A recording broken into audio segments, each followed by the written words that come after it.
Hey everyone, Jonah here with Hummingbird Hollow Farms. So it's been an early morning. My neighbor called real early. I'll show you our cows here, and our neighbor called real early this morning and said he had a cow out, and it was in the road there, and that was a little after 6:30 or so this morning. But he was about 3 hours away, so we hopped in the truck with some grain and ran up there and coaxed the cow right back in. It's end of July here. We've had pretty decent rain. The grass is still growing, but sometimes those cows like that grass that's on the other side of the fence, and that's kind of what happened this morning there with the neighbor, I think. But at any rate,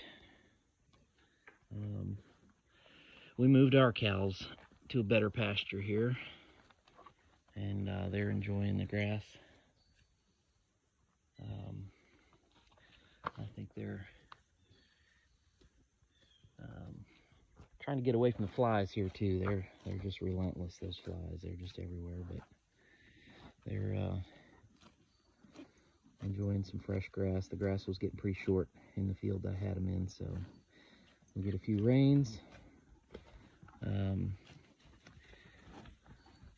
grass will come back a little bit, so they're kind of running around a little bit here, getting used to each other. We've had them separated, so they're happy to be back together. But at any rate, I moved them into this pasture that I'm in now, and I'll show you an interesting find here that I had this morning.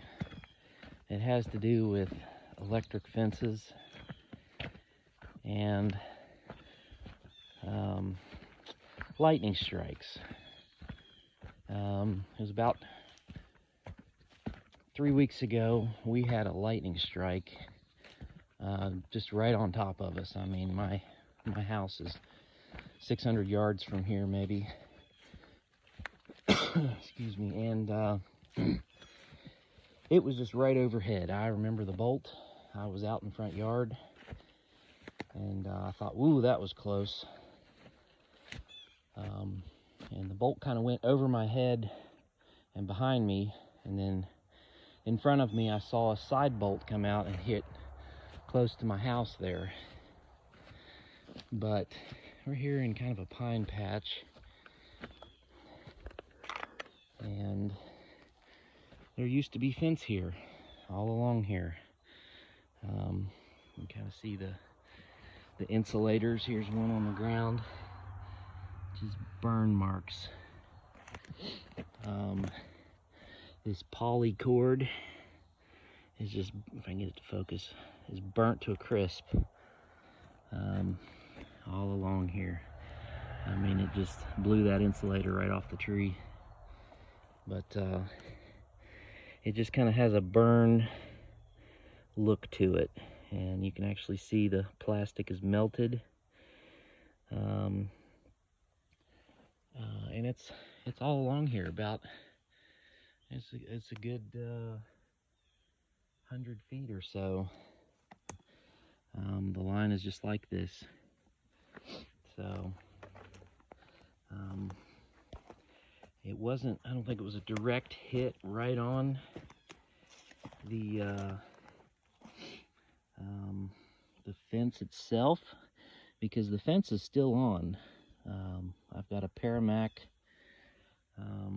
6-volt solar fence charger, and it's up on the hill. It's all the way up on that hillside up there.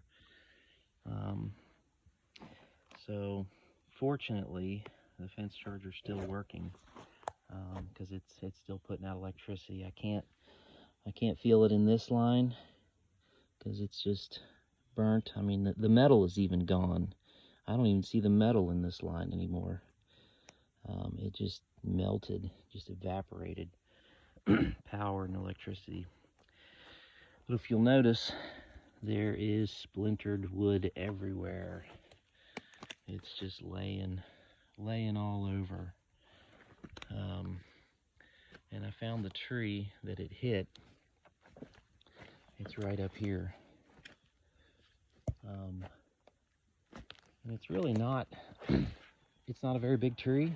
I mean, it's kind of one of the smaller ones out of the larger bunch here. Looks like the tree was dead. This is the top out of the tree. And it's just this one here. Just a lightning bolt. Smacked her pretty good. It's not even a live tree.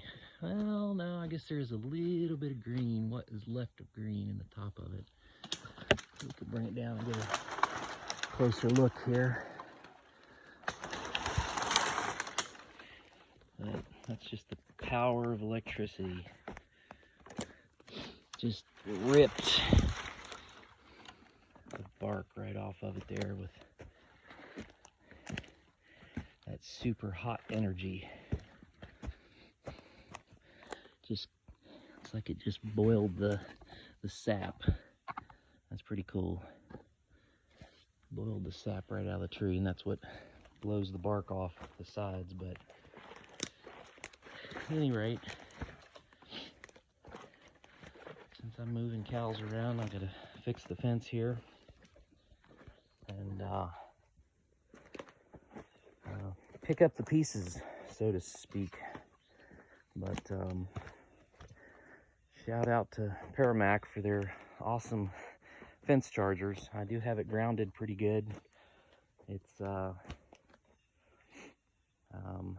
you know, electricity's going to follow the path of least resistance, and you know, I'm glad that this plastic fence wire was here, because it probably would have damaged the fence charger had it hit one of my solid wires that I do have in some of the other areas. But I mean, that's just crazy. At first I thought, you know, a squirrel was eating my fence or something, because we've done maple syrup, and I know squirrels love to chew on anything plastic. But then I saw this and I thought, no, that's electricity for sure. And it just zapped it, fried it to a crisp. So anyway, there you go, 8 minutes of my day from mine to yours. So catch you later.